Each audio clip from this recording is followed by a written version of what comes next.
Many frontline police say decriminalisation of cannabis should be looked at seriously ahead of a national referendum. And the data suggests law enforcement may already be taking a more lenient approach to pot smokers, with arrests for possession declining by more than 70% between 1994 and 2014. Katie Doyle went to the Police Association's annual conference in Wellington today and filed this report. The head of the police union, Chris Cahill, says it's high time New Zealand had a conversation about law reform, but cautions that policing legalised cannabis will be difficult.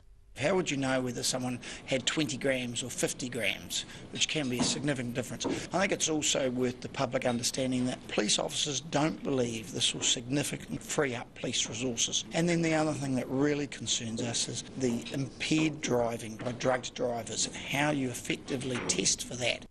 New Zealanders will have a chance to have their say on whether to legalise recreational use of cannabis in a referendum by or at the 2020 general election.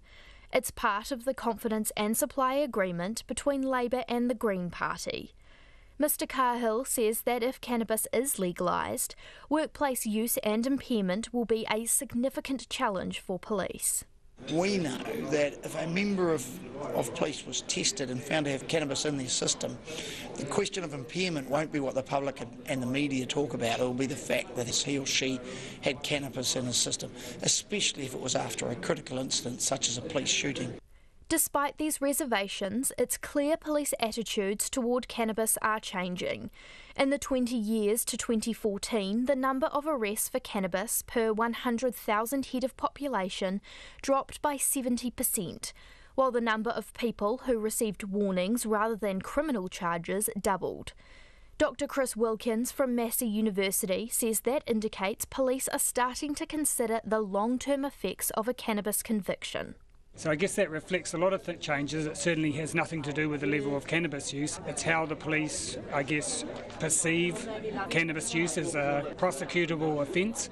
But also there's probably changes in resources in terms of the rise of methamphetamine, other priorities. But really it does point to the idea that maybe cannabis use doesn't justify criminal conviction. Dr Wilkins says, however, that before any kind of legal referendum can happen, New Zealanders will need to get clued up on the benefits and risks associated with the drug. This referendum, it's really important that pre-referendum there's a really good debate and really good information about the options, so we're not voted into a really strict, narrow reform approach that in the end none of us want.